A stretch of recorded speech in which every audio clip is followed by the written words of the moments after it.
Hey guys, welcome to Wrestling Daze and welcome to today's unseen video. This is where we round up all the big talking points from social media, and we did miss this news yesterday and it is big news, so we can get to it now.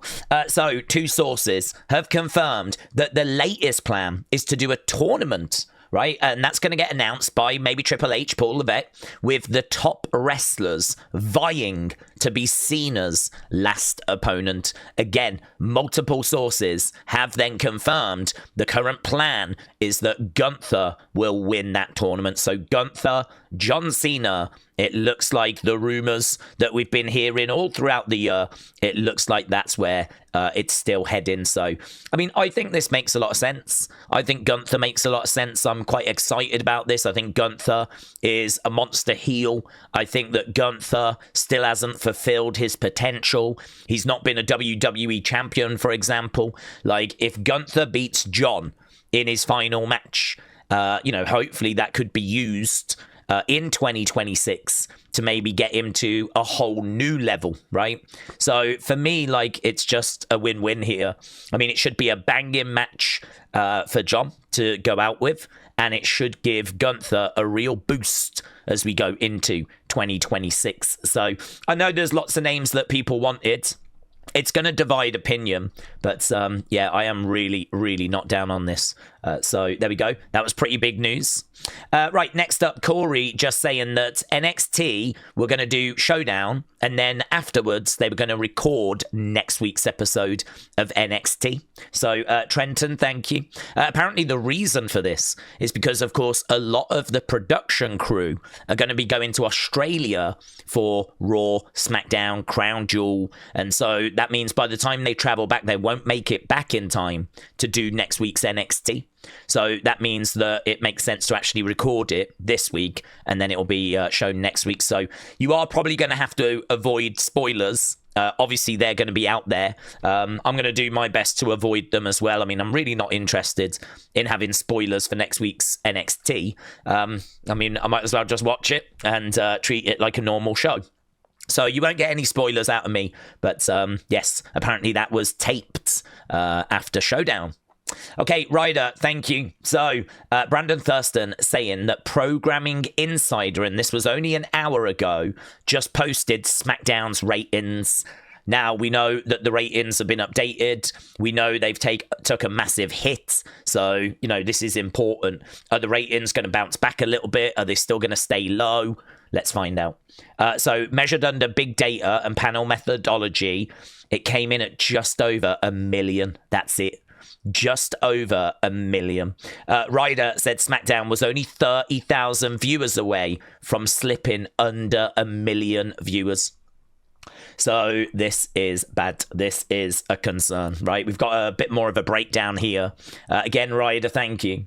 So SmackDown scored its lowest 18-49 demo rating show history for a first run episode. So I think they're saying that it was the lowest rating in the 18-49 demo in the show's history. It was tied with an episode that aired in 2022 on FS1, which was the second week where we're using this new methodology.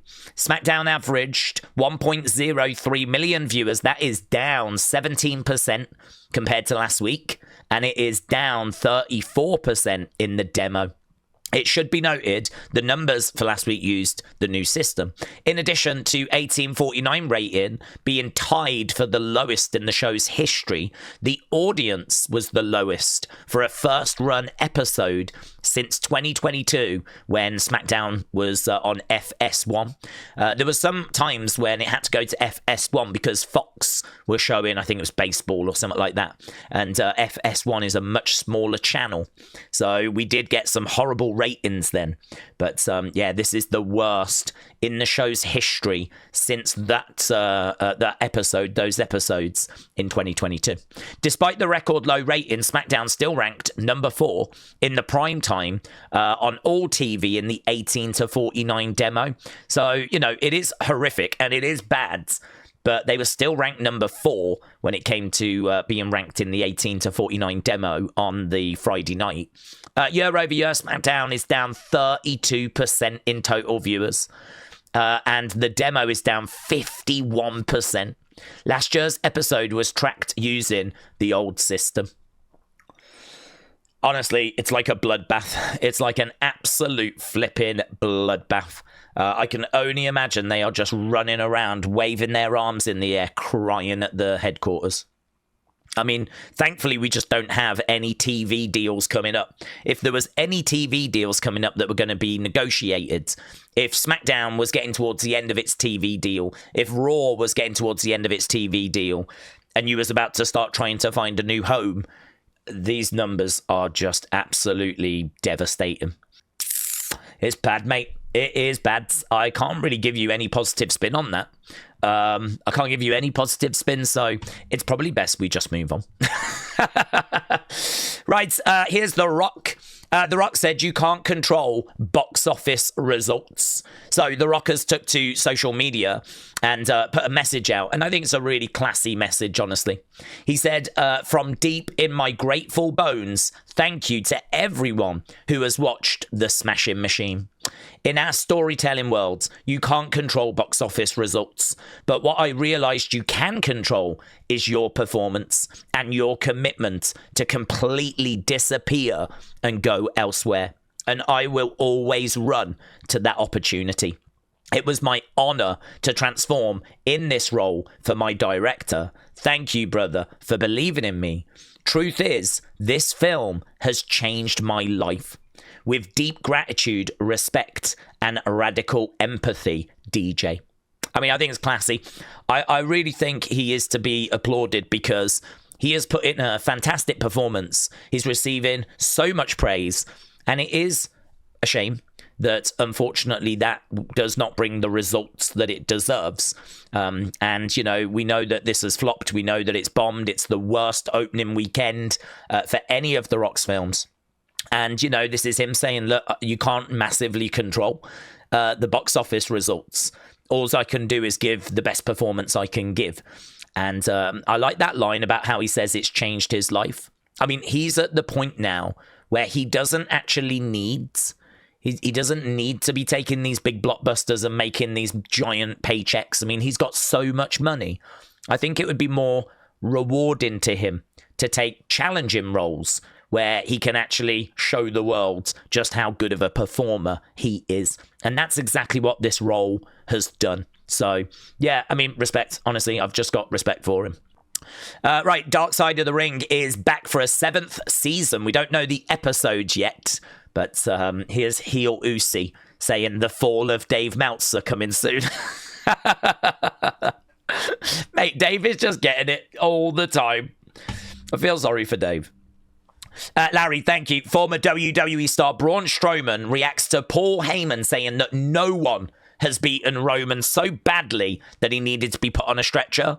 And here's a picture of Braun and Roman on a stretcher. And there he is, yawning away, going, yeah, okay, Oswald Cobblepot. So calling Paul Heyman Oswald Cobblepot. This isn't WWE related, but Mitchell, thank you. Roger Jackson is set to be charged with 1 count of felony battery that caused serious bodily injury and 1 count of misdemeanor battery following his beatdown on pro wrestler Psycho Stu. Obviously, one of the biggest stories of the year in the wrestling world. So it looks like he is actually about to get charged. Okay, Kevin Nash said things got weird with his royalty checks after WWE was sold to TKO. I think he was making out like he opened it and then his money was down by like 50-odd%. So TKO are squeezing the fans, but they're also squeezing the royalty checks that wrestlers receive. I mean, they get money for like when they're selling merch. So every time an NWO shirt sells or a Kevin Nash bit of merch sells, he obviously gets a very small percentage, or it might be a decent percentage. I don't know. Everyone's a bit different. So that obviously adds up, and then they send them a check in the post. And he was saying like the checks that come through now are drastically smaller. So TKO squeezing everyone. So I am the colour red. Thank you. Wrestle purists just saying about how Xavier has re-signed with WWE, but Xavier's actually gone online. He said, "How do you all know this stuff? I didn't say anything. But yes, you're gonna see my sexy face for a while longer, even though you don't deserve it. 22 years in the game and about to make the next bit even better than the rest." That's hashtag body guy, hashtag face guy, hashtag thank God for the New Day. So there we go. Xavier sticking around. He has re-signed with WWE. And definitely check out this Karrion Scarlett interview. It's pretty bonkers. They go into detail about really things that have gone on this year in WWE, conversations they had, kind of, you know, the current situation, all of this. It's well worth watching. So Scarlett said that if she and Killer Kross go to AEW, that would be their home forever. If we ever go to AEW, that's going to be where we end up. We are going to be flying the AEW flag. That is going to be our home forever. Whatever our next company is, that's it. We will fight for that company till the end.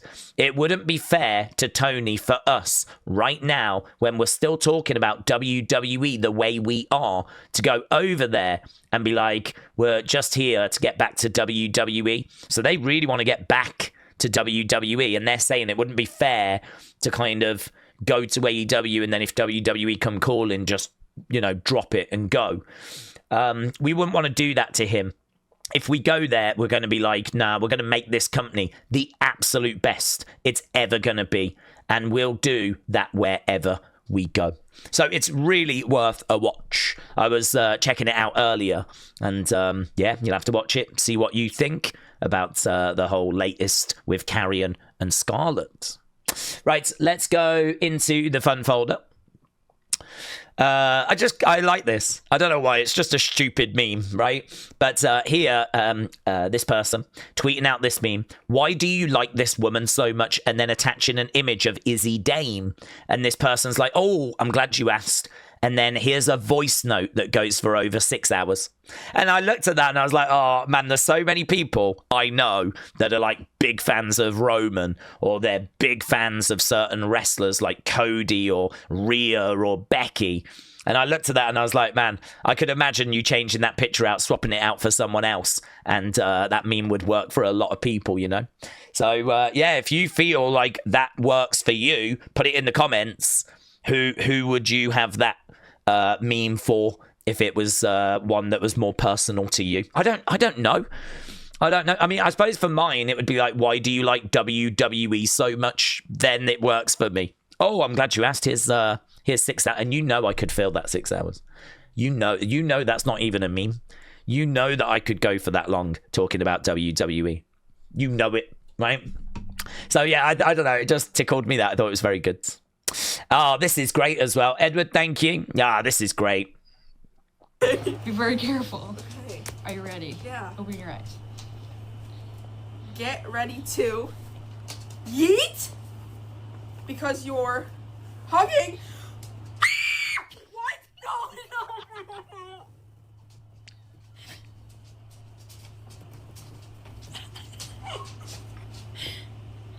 Are you kidding? Why would I be kidding? Wait, what? I'm busy that day. I'm busy that day. It's very good. It's really good. I surprised my little sister and told her she's meeting her favourite wrestler next month. Girl started bawling, and then she made the funniest joke in her most emotional state. I'm so happy I get to do things like this, and we can't wait for next month. It is so good. I'm retweeting that because it deserves to be seen. Really good. Really, really good. John, shout out to you. Oh, this was funny. I just really like what Trick says to Ricky in this. Hey, fellas, Team NXT. Hey, man, we got to be on the same page tonight, so I got something for everybody, man. Okay. Got some jerseys, as you can see. Hey, look, you be jumping out the gym. That boy bouncing, you know what I'm saying? Got you a basketball jersey. And for my co-captain. That's fine. Look, man, they ran out of extra medium, so I got you a youth large. And if you look carefully, I got you that captaincy. It's lowercase, but it's all good, you know what I'm saying? Co-captain. Lowercase. Nah, I got the big one, though. that's crazy. I got you extra medium. They were out of extra medium. I got you youth large. And then he's got him like a little lowercase c. He's got like a capital C on his. I didn't even notice that on the show. That there's Trix. You can see Trix C. It's bigger than the one that Ricky has got. Just a little one. They were out of extra medium. Oh God, it's so good. I really like that. Shakeem, thank you. So this is just a glimpse. So here, look, you can see them running. This is the Usos. So they were running late, of course. I mean, they were already delayed, but then they kind of go into this load of people here. They're desperately trying to go. The music's already playing. Look, they've got to try and get through these people to try and... Look, over there. Come on, excuse me. The music's been going for a little while now. Remember, we were all waiting. Wade Barrett on commentary was even like, have they got lost?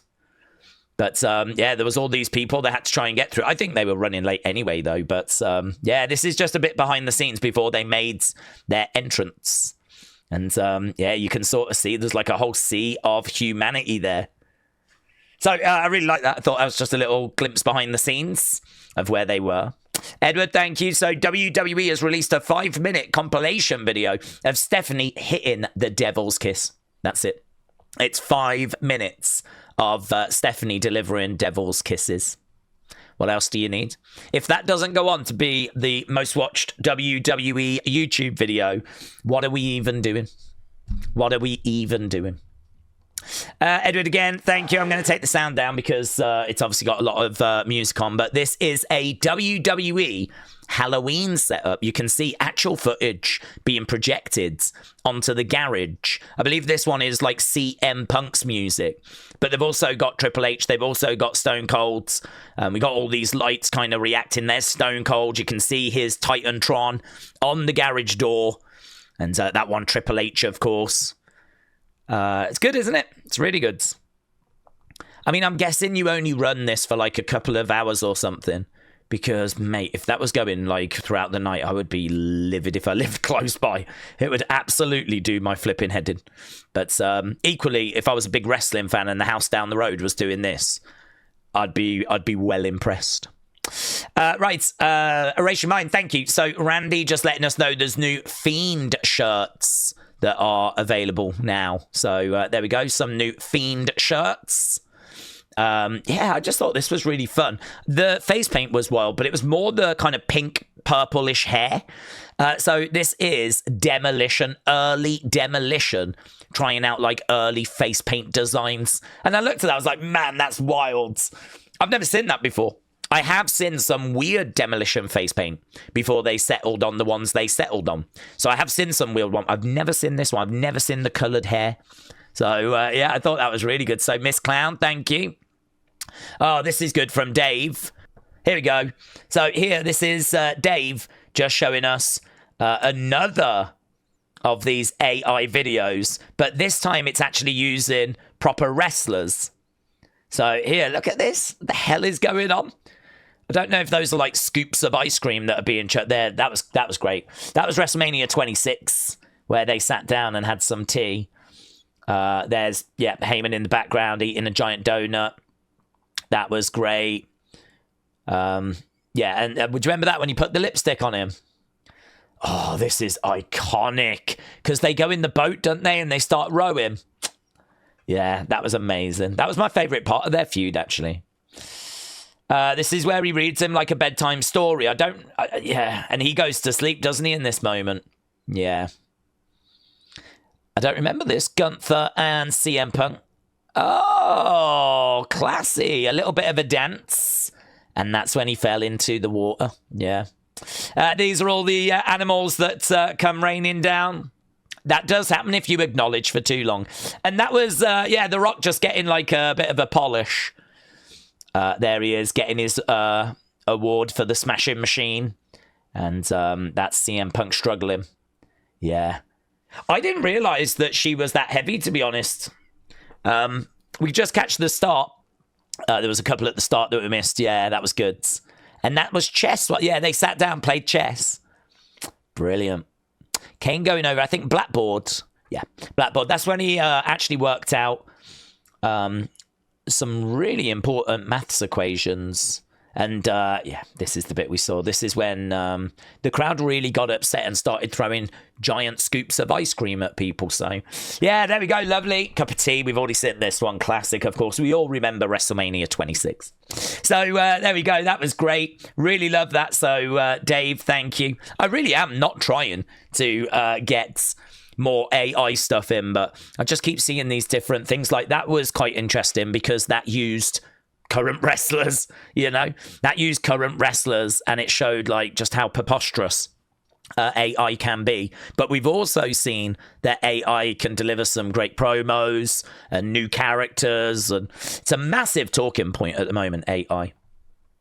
Right, here we have got Shawn meeting up with the Hardy Boyz. This was just a fun little moment. Who are you? I'm Pam.